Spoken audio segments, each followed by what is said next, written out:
শুধু একবার ভক্তি ভরে জগন্নাথ দেবের রথের দড়ি টানলেই নাকি মা দুর্গার আগমনের সূচনা হয়।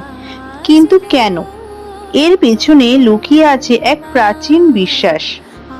রথযাত্রা শেষ হওয়ার পর থেকেই বাংলার বহু মানুষ একটি কথা বলেন, রথ টানলে দুর্গা আসে।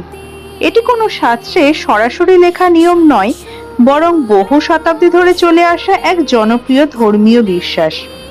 কথিত আছে, যখন ভক্তরা ভগবান জগন্নাথের রথ টানেন, তখন সেই আনন্দ ধ্বনি, ভক্তি আর নাম সংকীর্তনে দেবলোক মুখরিত হয়ে ওঠে।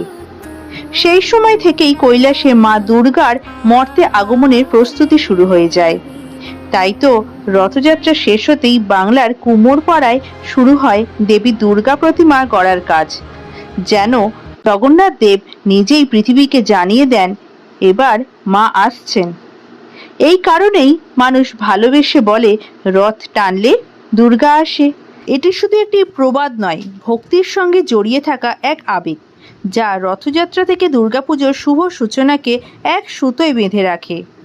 আপনিও যদি বিশ্বাস করেন মা দুর্গার আগমন ভক্তির মধ্যে দিয়ে শুরু হয়, তাহলে কমেন্টে লিখুন জয় জগন্নাথ এবং জয় মা দুর্গা।